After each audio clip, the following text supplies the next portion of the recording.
بچه‌ها میخوام امروز راجع به یه موضوعی حرف بزنم که این روزا خیلی میشنویمش، نسل زد. خیلیاتون اسمشو شنیدین اما دقیق نمیدونین یعنی چی. زی جنریشن همون نسلیه که داره دنیا رو با چشای تازه میبینه. یعنی بچه‌هایی که با اینترنت، موبایل و شبکه‌های اجتماعی بزرگ شدن. اولین نسلی که از کودکی گوشی و اینترنت براش عادی بوده، نه یه اختراع جدید.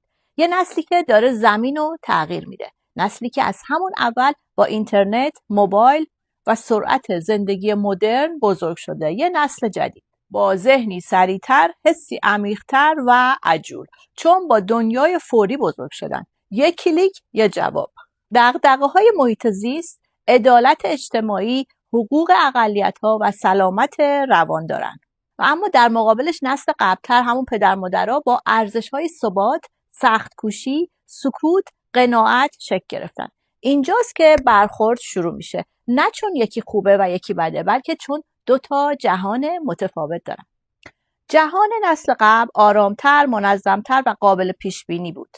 اما نسل زد توی دنیایی به دنیا اومده که هر لحظه عوض میشه. پس یاد گرفته سوال کنه، به جای سکوت نظر بده، به جای قبول کورکورانه به دنبال معنا بگرده.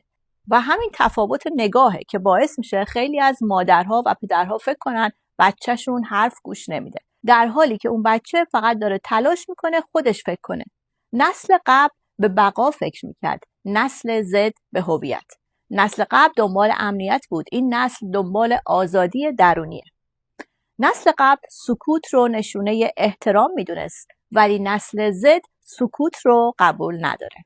هیچ نسلی اشتباه نکرده، فقط متفاوت رشد کردن.